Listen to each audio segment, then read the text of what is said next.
Y'all know how I feel about Warlocks. I heavily dislike every aspect of them, from the jump that feels the worst yet has the most utility, to the trip that usually looks horrid. Hell, you can't even see what boots you're wearing as a Warlock most of the time. And don't even get me started on playing against someone with decent movement in PvP. I'm sure I don't have to get into much detail about that. Longtime consumers of my content are plenty aware of my disdain for the Warlock faction. With all of that said, I have had more fun in this game playing Warlock, specifically the Strand Warlock, than I have since Void 3.0 dropped with Witch Queen. You've been watching the gameplay and perhaps you've been asking yourself, what is even happening here? So let's talk about it. In proper Olskool the Build Plug fashion, we're going to start with the new exotic boots called Swarmers. I firmly believe that these boots are the epitome of the Warlock identity when it comes to Strand, as the Threadling Master. The exotic perk reads as follows: destroying a tangle spawns a Threadling. Your Threadlings unravel targets they damage. Cool. So what does that mean? In simple terms, your Threadlings are amped 100% of the time. And these amped Threadlings are no joke, like Bungie really went out of their way to make angry ionic traces that destroy everything. You're going to equip the Threadling Grenade, kind of the obvious choice here, in order to create the majority of your Threadlings. Holding your grenade button to consume it will perch 5 Threadlings that spin around you, ready to seek out a target that you shoot at. And believe me when I say, it don't matter how far that target is, they will seek them out and promptly destroy them. You know what's aspects next, baby. Selecting the only two we have, Mindspun Invocation works similarly to Chaos Accelerant, where equipping it allows the user to charge their grenades, in this case perching your Threadlings. The other aspect, Weaver's Call, sends out 3 additional Threadlings whenever you cast your Rift, empowering if you're a shower and healing if you're a grower. Moving on to Fragments. Thread of Evolution. Threadlings you create travel further and deal increased damage. This fragment also provides you with a plus 10 intellect. Thread of Generation. Damaging any target grants grenade energy. We are going to be eating many grenades while utilizing this build, and having that much more grenade energy is only going to help us. Thread of Warding. Picking up an Orb of Power gives you Woven Mail, which at this point I shouldn't have to explain why having what feels like 250 resilience is never a bad thing. Finally, Thread of Finality.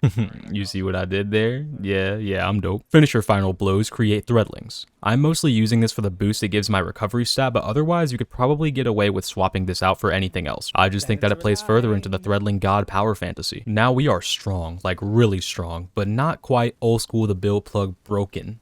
Yet. Let's put on some mods that will really overtune this build. On the helmet, I use Strand and Void Siphon mods because they correspond with the weapon flavors that I'm using to kill stuff. In Season 20, Volatile Flow has my Retrofit Escapade glued to each of my characters. These Siphon mods are very important because, remember, picking up an Orb of Power gives us the following: Volatile Rounds, Woven Mail, and much more. On your arms, Triple Grenade Kickstart gives you 30% grenade energy back upon using it. So once you perch your Threadlings, you're already a third of the way to your next batch for the free ski. On your chest piece, I use a single font of endurance because my resilience is at 70 with just my gear. This bumps me up to 100 upon picking up an Orb of Power. I also use a singular charged up so that I can have up to 4 armor charges rather than 3, making my amped gameplay last a little bit longer. On the boots, on the Swarmers, again, I'm using a Strand primary with this build, therefore I put on 2 Strand Surges, in addition to a recuperation for a bump in health upon picking up my Orb of Power. Post-editing build plug here. I know I said that I'm using Strand weapons, but in the gameplay I'm using a kinetic weapon. When I was writing it, I was using the Immortal with Hatchling, and I got another one with Demolitionist on it. Anyway, if you got a Strand weapon with Hatchling or some shit like that,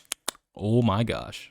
Anyway, let's get back into it. With the already insane ad clear capability of this build, I wouldn't stress too hard about the third Surge mod, and I prefer the additional survivability because Strand as a kit is simply lacking it. What I mean by that is, outside of Woven Mail, Strand has no do this to receive X amount of health loop. Think Restoration for Solar or an Overshield on Void, stuff like that. On my class item, I use a singular time dilation mod, bumping each of my armor charges to 15 seconds, in addition to Reaper, working similarly to how Reaping Wellmaker used to. Reaper spawns an orb regardless of how you kill a target as long as you use your class ability first. I treat this as my emergency on-demand Orb of Power. If I can't get one to spawn from RNG, I can get one to spawn from Reaper. Now, because somebody is always going to ask, what stats should I prioritize with this build? I'm going to lay down a couple of ground rules first. As a Warlock, you should always prioritize recovery and get as close to tier 10 as you are able. Also, as a Warlock, mobility should be a dump stat. Put all those points elsewhere. For this build, prioritizing your discipline is nice, but not a must because of all the previously mentioned methods of creating grenade energy. I'm Olskool the Build Plug, and I greatly appreciate you taking the time to listen to me explain this pretty cookie cutter build. I'm trying out a new method of content creation. I even wrote a script for this. Hopefully this will satisfy everyone while I'm still begrudgingly complete the campaign for a 3rd time on my Titan. Thank you for watching. Just gonna give it enough time for everybody to leave. I think they're gone now. So, There is another build that I have been using on the Warlock, and I fear that by popularizing this, it won't last terribly long. But I do not believe in gatekeeping any kinds of sauce, and this also applies here. So here we go. Striga and Necrotic Grips. See, I'm black. I'm not afraid to call it what it is. It's Striga. It's not Striga or Striga. It's Striga. It's Striga. We have all known about their hidden dual functionality and how the poison effect from Necrotic Grips applies to Striga and vice versa.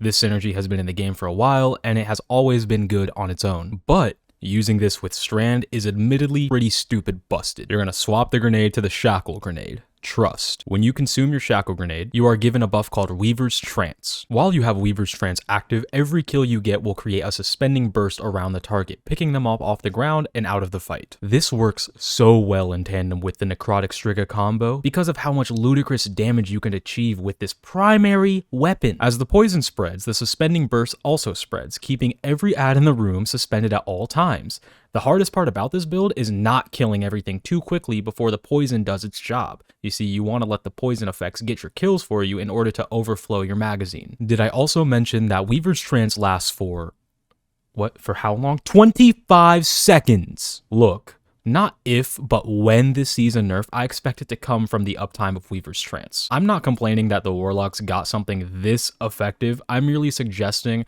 that something like this might not be the best for the health of the sandbox overall. But until that day comes, please enjoy it until you get sick of it. I'm Olskool the Build Plug. Thanks for watching.